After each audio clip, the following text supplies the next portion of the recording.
There is a number sitting in the record books right now that is making American baseball commentators genuinely uncomfortable. Not uncomfortable the way a bad loss makes you uncomfortable. Not the discomfort of a cold streak or a rough outing that you explain away with circumstances and bad luck. This is a different kind of uncomfortable. This is the discomfort of watching something that you do not have the right words for. The discomfort of reaching for a comparison and finding that none of them fit. The discomfort of being a professional baseball analyst, someone paid to explain the game, to give it context, to make it make sense, and sitting in front of a camera, looking at a number on the screen, and having genuinely nothing adequate to say. The number is 0.72. That is Shohei Ohtani's ERA. 0.72. To understand why that number is shaking the people whose entire job is to understand baseball, you need to understand what ERA means at the professional level. An ERA under 3.00 is considered excellent. Under 2.00 is historically rare. Under 1.00 is the kind of territory that belongs to legends, and even then, only in small samples, only in moments, only in stretches that eventually give way to the reality of what sustained professional pitching looks like. Ohtani is sitting at 0.72. And it is not a small sample anymore. And then, as if the number alone wasn't enough, he walked out to face the San Diego Padres and threw a 4-0 shutout. He hit the first pitch of his at-bat. He endured 5 complete innings. And when he was done, the bullpen he handed the ball to did not allow a single additional run, closing out a shutout that the Padres, a team built to score, could do absolutely nothing about. The American commentators watching that game were not just impressed. They were shaken. Let's start with the number, because it deserves to be examined slowly. ERA, earned run average, tells you how many earned runs a pitcher allows per 9 innings. It is the most fundamental measure of pitching effectiveness in baseball. It has been calculated, analyzed, debated, and refined for over a century. The all-time single-season ERA record in the modern era is a number most baseball historians can recite from memory. The names attached to the greatest ERA seasons are names carved into the game's permanent consciousness. They were exceptional. They were once in a generation. They were the standard against which all great pitching performances were measured. Ohtani's 0.72 sits beneath all of them. And here is what makes it almost impossible to process: he is not just pitching. He is hitting. He is leading off games on his pitching days. He is carrying offensive responsibilities that would be significant for a player doing nothing else. And in the margins of all of that, after the hitting prep, after the mental transition, after the physical demands of a two-way day, he is still producing a pitching ERA that makes the historical record books look at themselves nervously. When commentators on American television first started saying the number out loud, 0.72, there was a specific reaction that became almost a pattern. A pause. A glance at the camera. Sometimes a small laugh, not because anything was funny, but because laughter is what happens when the brain encounters something it cannot categorize properly. One analyst, mid-broadcast, stopped his sentence entirely. He had been building toward a comparison, reaching for a name, a season, a precedent that would help his audience understand the scale of what they were watching. He stopped because he realized, in real time, that the comparison didn't exist. He said, "I don't have a frame for this." That is not something professional analysts say easily. That is an admission. And it is the most honest thing anyone has said about Ohtani's ERA this season. Now let's talk about the Padres game specifically. Because the ERA is the headline, but the game itself is the story. It started before most people expected anything to happen. The first pitch of Ohtani's at-bat. Not the second pitch, not a deep count, not a favorable 3-1 fastball that a hitter can sit on and tee up. The very first pitch of the at-bat, the pitch that, statistically, most hitters simply try to read rather than attack. Ohtani attacked it. The contact was not accidental. You do not accidentally hit the first pitch the way Ohtani hit it. You do it because you have done the preparation that allows you to walk into an at-bat already knowing what you are looking for, already having decided that if a specific pitch arrives in a specific zone, you are not waiting. You are going. That decision, to commit to the first pitch, is one that requires a level of pre-game preparation that most fans never see. The video work. The tendency charts. The pitcher's habits in the first at-bat of a game, when the adrenaline is highest and the patterns are most predictable. Ohtani had done all of it before he ever stepped into the box. The result was a statement. Not a home run that crept over the fence. A statement. The kind of hit that changes the atmosphere of a game before the game has truly started. The Padres pitcher had not yet found his rhythm. The Padres dugout had not yet settled into the focus that competitive games require. And already, Ohtani had made his mark. The crowd understood immediately. The commentators understood immediately. And somewhere in the Padres dugout, a quiet calculation was being made: this is going to be one of those days. They were right. They just didn't know yet how completely right they were. A shutout is not something that simply happens. It is built. Pitch by pitch, at-bat by at-bat, inning by inning, a shutout is the accumulation of small decisions made correctly under conditions that constantly threaten to unravel them. One mistake, one misread, one pitch left over the middle of the plate at the wrong count, and the shutout is gone. And once it's gone, it cannot be recovered. Ohtani did not make that mistake. For 5 innings against the Padres, he did not make it once. Let's walk through what 5 scoreless innings against a lineup like San Diego's actually requires. It requires velocity that keeps hitters from sitting on off-speed pitches. Ohtani had it. His fastball was live, the kind of fastball that doesn't just register on a radar gun but registers in a hitter's hands. The exit velocity that results from mistiming an Ohtani fastball tells you everything you need to know about how much force is behind it. It requires secondary pitches that don't just miss bats, they make hitters make bad decisions. A slider that looks like a fastball out of the hand before breaking sharply. A sweeper that creates false confidence in hitters who have just seen the fastball and are making the wrong adjustment. Ohtani cycled through his arsenal with the patience of someone who is not trying to strike everyone out immediately. He was setting up the later innings from the first pitch of the first inning. And it requires something that doesn't show up in any stat line: composure. There were moments in those 5 innings where the Padres made contact.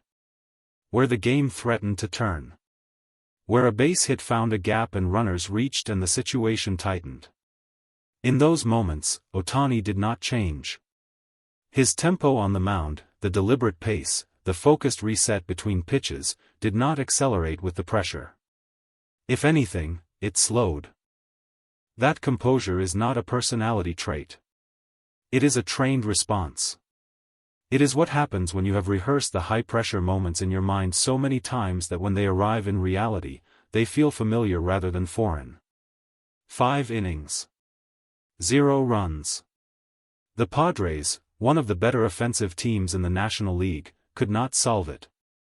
When Ohtani's night on the mound ended after 5 innings, the question became, could the bullpen protect it?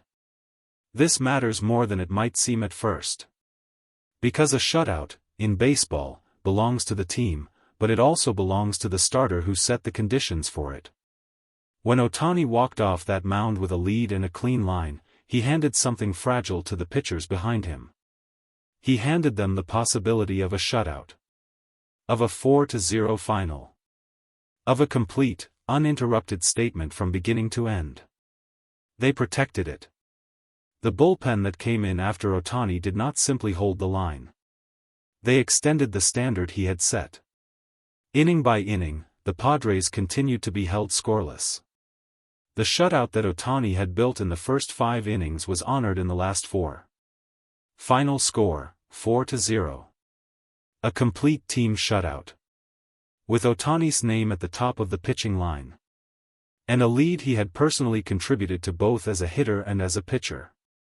For the American commentators watching this unfold in real time, the 4-0 final did something that the ERA number alone could not fully do. The ERA is an abstraction. It is a calculation. It is a number on a leaderboard that analysts can process intellectually while still maintaining some distance from what it actually represents. A 4-0 shutout against the Padres is concrete. It is a game that was played, and the Padres did not score, and Ohtani was the reason. That is not an abstraction.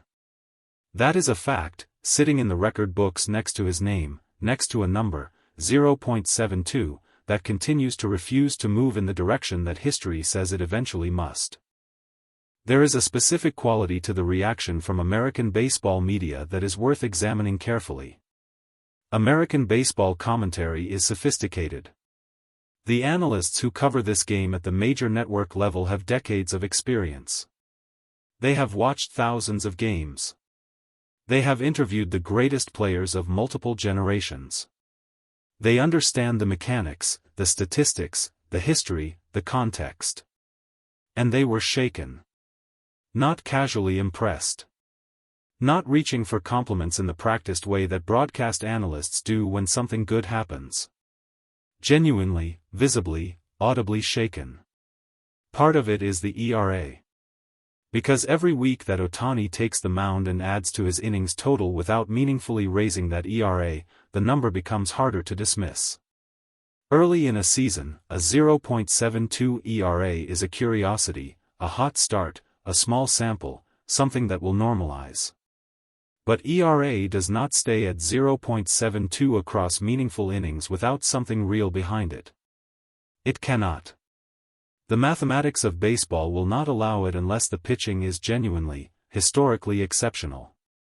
It is genuinely, historically exceptional.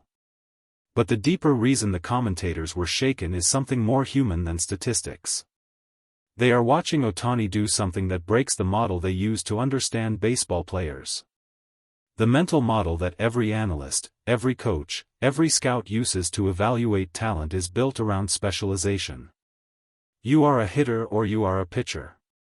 You develop one skill set to its maximum potential because splitting your focus means neither reaches the level required to compete at the top of the professional game. Ohtani has not split his focus. He has doubled it. And both halves are operating at a level that would make any player, any single role player, doing only one thing, one of the best in the game. When your mental model cannot accommodate the thing you are watching, you experience it as a kind of cognitive dissonance. That is what the American commentators were feeling. That is why the pauses happened. That is why the laughter came at strange moments and the comparisons trailed off unfinished. They were not failing to find the right words. They were confronting the fact that the right words may not exist yet. Now we come to the title of this video. The claim that Ohtani's 0.72 ERA is not something that can be easily broken. What does that mean? It does not mean it will last forever. ERA seasons do not last forever. The mathematics of the game will eventually push back, a difficult stretch, a rough inning, the natural variance that is baked into every pitching performance over a long season. No pitcher in the history of baseball has finished a full season at 0.72. Not one. What it means is this: the combination of factors required to produce and sustain an ERA at this level, the pitch quality, the preparation, the mental composure, the physical conditioning, the sequencing intelligence, the ability to maintain focus across a two-way workload, is so demanding, so rare, so dependent on so many variables aligning simultaneously, that replicating it is not a matter of talent alone. Talent is necessary. But talent alone would have produced a 2.50 ERA and everyone would have been thrilled. What has produced 0.72 is talent plus preparation plus discipline plus an approach to the game that treats every start as a problem to be solved rather than a performance to be delivered. And that combination, that specific combination, in that specific proportion, in a player also hitting well enough to bat leadoff and drive in runs, is not a formula you can easily replicate. It is not something the next great pitcher can simply decide to do. It has to be built. Over years. Starting from a foundation that most athletes never have the patience to lay properly. The American commentators understand this. That is part of what shook them. Because when you look at Ohtani's 0.72 ERA and you ask yourself, honestly, as a professional who understands this game, when is someone going to do this again? The answer that keeps coming back is uncomfortable. Not easily. Not soon. Maybe not in our lifetime. There is a version of this story that stays on the surface. That talks about the ERA and the shutout and the first pitch hit and the 5 scoreless innings and the 4-0 final and wraps it all in the language of highlights and statistics and calls it remarkable. That version is true. But it is not complete. The complete version is this. There is a man who woke up on the day of a game against one of the better offensive lineups in the National League. He prepared as a hitter. He prepared as a pitcher. He walked to the plate on the first pitch of his first at-bat and attacked it, because the preparation said to, because the mental rehearsal had already played out every scenario, because when you are truly ready, hesitation is the only remaining variable and he had eliminated it. Then he went to a mound and threw 5 innings that added another line of zeros to a stat that is already making professional analysts question whether they have the vocabulary for what they are watching. Then his teammates finished what he started. 4-0, complete. And when it was over, a number, 0.72, sat in the record books and said something that no commentator has fully managed to say out loud yet. It said, this is what preparation looks like when it reaches its absolute upper limit. This is what happens when a person removes every variable they can control and executes on the ones they cannot. This is not a hot streak. This is not luck.